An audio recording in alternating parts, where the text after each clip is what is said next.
بیعت کرتے ہیں. اب دعا تو مانگتے نہیں. دعا پوچھتے جاتی یہ ہے کہ کاروبار کون سا کرو. وہ بھائی آپ ولی کا معنی تو اولیاء اللہ، اللہ کا دوست، اس سے تو رب رسول کی کوئی پوچھے.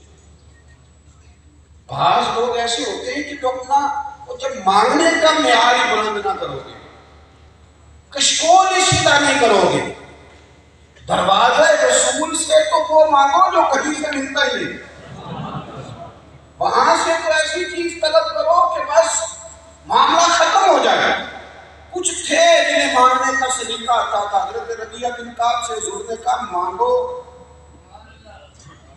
تو کیا سوچ تھی، کیا رنگ تھا مانگنے کا. میری جنت نہیں مانگی. کہ یا رسول اللہ جنت میں وہ والا گھر چاہیے جس کے پڑوسی آپ ہو.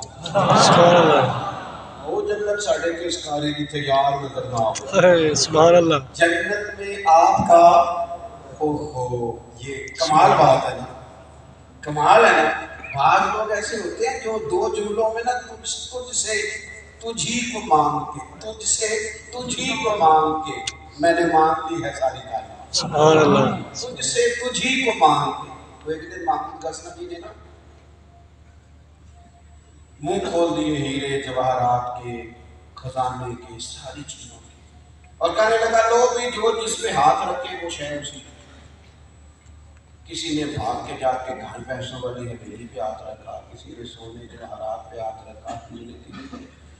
عیاض دھیمے دھیمے قدموں سے اٹھا. لوگ بھی دیکھ رہے تھے بندہ سے آنا پتہ نہیں کدھر جاتا ہے. دھیمے دھیمے قدموں سے وہ تخت پہ چڑھا.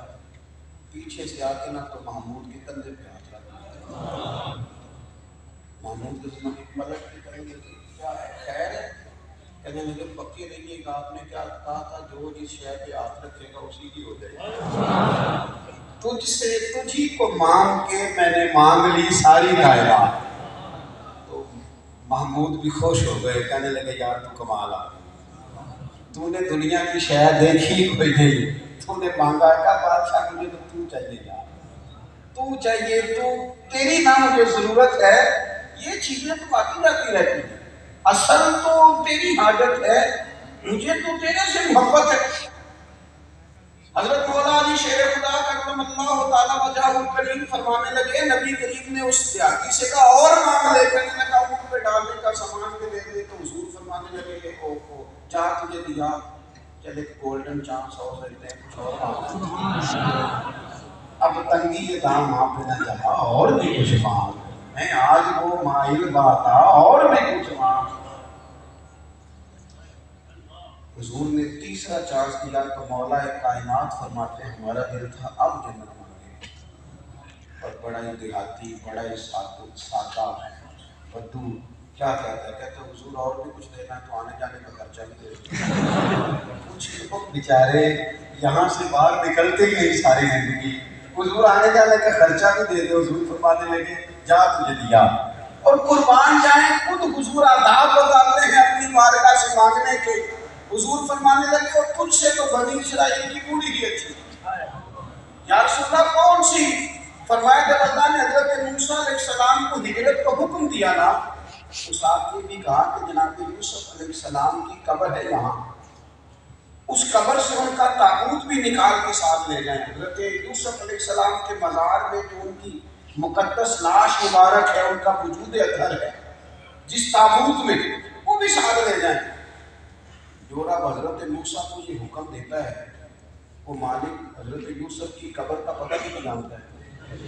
حضرت موسیٰ نے عرض کی مالک قبر کہاں ہے؟ فرمایا اے کلیم آپ لوگوں کو تلاش کرنا. حضرت موسیٰ نے لوگوں سے پوچھا کہ کسی کو پتہ ہے؟ یہ حضور بیان فرما رہے ہیں کسی کو پتہ ہے جناب یوسف کی قبر کہاں ہے؟ ایک بوڑھی اماں کو پتہ ہے. حضرت موسیٰ اس بوڑھی کے پاس گئے، کہا اماں جناب یوسف کی قبر کا پتہ تو بتاؤ. اماں کہنے لگی مفت تو نہیں نہ بتا دوں، ایک نبی کی قبر کا ایڈریس بتانا ہے اسے مفت میں بتا دوں. کہا اماں کیا مطلب؟ کہنے لگی آپ نے پوچھنا ہے نا تو قیمت لگے گی، نہ کر سکتے ہیں تو بتاتی ہوں. کہا بتاؤ. اماں کہنے لگی اے موسیٰ علیہ السلام حضرت یوسف کی قبر کا پتہ اس وقت بتاؤں گی جب مجھے جنت میں وہ والا گھر ملے جس کے پڑوسی حضرت موسیٰ علیہ السلام. اگر سودا کرتے ہو تو بتا دیتی۔ حضرت موسیٰ علیہ السلام فرمانے لگے اماں چل تو جنت مانگو، تو نے اتنے بڑے محلے میں گھر مانگ لیا، نبیوں کا محلہ، رسولوں کا علاقہ، اللہ کے چنے ہوئے بندے۔ اماں کہنے لگے چلو ٹھیک ہے تو نہیں بتاتی، تو بات تو نہیں طے ہے۔ اگر آپ مجھے جنت میں اس گھر کی ضمانت دیتے ہیں جس کے پڑوسی حضرت موسیٰ کو، ٹھیک ہے بتاتی ہوں، ورنہ نہیں بتاتی۔ حضرت موسیٰ کلیم اللہ کی بارگاہ میں عرض کرنے لگے مالک اب کیا کرنا ہے؟ فرمایا اے میرے کلیم بات آپ کر لیں، اور جنت میں وہ والا مکان اماں بوڑھی اماں کو میں ادا کروں، آپ کی اس بوڑھی اماں کو مکان میں دے دوں گا، کر لے وعدہ۔ اب سمجھ آتی ہے کہ وہ اماں جو مانگ رہی تھی وہ بھی رب کریم کی مرضی سے مانگ رہی تھی۔ میری طلب بھی تو تیرے کرم کا صدقہ ہے، یہ پاؤں اٹھتے نہیں بلکہ یہ اٹھائے جاتے ہیں۔ حضور نے لوگوں کو بتایا کہ میرا احساس کیا ہے، کمال کیا ہے۔ اور ایک بات اور بات ختم کرنے لگا ہوں، دنیا میں بہت سارے سہارے ہیں، لیکن دنیا میں بھی اگر حضور کا سہارا نہ ہو تو کوئی سہارا کام نہیں۔ بے شک بے شک۔ اگر نبی پاک علیہ السلام کا ذکر، محبوب کریم علیہ السلام کی یادیں، حضور کی خوشبوئیں دنیا سے نکال دی جائیں معاذ اللہ، تو پھیکے ہیں رنگ سارے کوثر پیدا ہوئے، اور کمزور ہے ساری یادیں دنیا کی۔ اگر حضور سید عالم کا کرم موجود ہے تو دنیا میں ہر چیز موجود ہے، اگر حضور کے کرم کی برکھا نہیں تو پھر کچھ بھی نہیں۔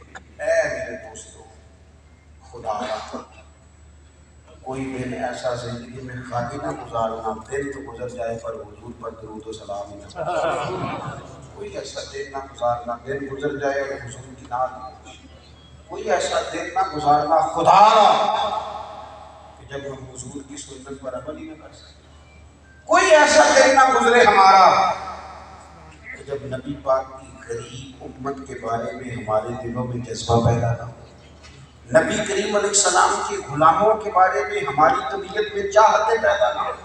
خدا را کوئی دن ایسا نہ گزارنا کہ دل سارا گزر جائے اور ہم نے حضور کے دین کی خدمت کے لیے کوئی ایک قدم بھی نہ اٹھایا ہو، کوئی ایک لفظ بھی نہ بولا ہو، کوئی ایک بات بھی نہ ہم کر سکے ہوں۔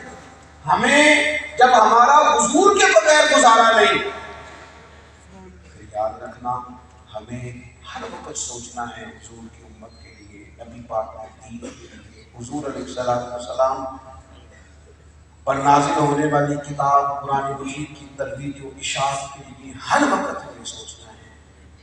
سیلاب والے ابھی بھی سڑکوں پہ، ابھی بھی وہ لوگ تکلیف میں ہیں، بڑی ساری حضور کی امت پریشان ہے۔ ایک بات کا خیال رکھنا، ایسا نہ ہو کہ میلاد کا موسم بھی آئے تو پھر بھی لنگر امیروں میں بٹتے رہے، دعوتیں امیروں کی ہوتے رہے، پھر بھی ماحول اور ہی ہو۔ یہاں تو غریب پروری کر لینا، یہاں تو کچھ احساس پیدا کر لینا، یہاں تو کچھ توجہ۔ ایک بات مجھ سے پوچھی گئی ہے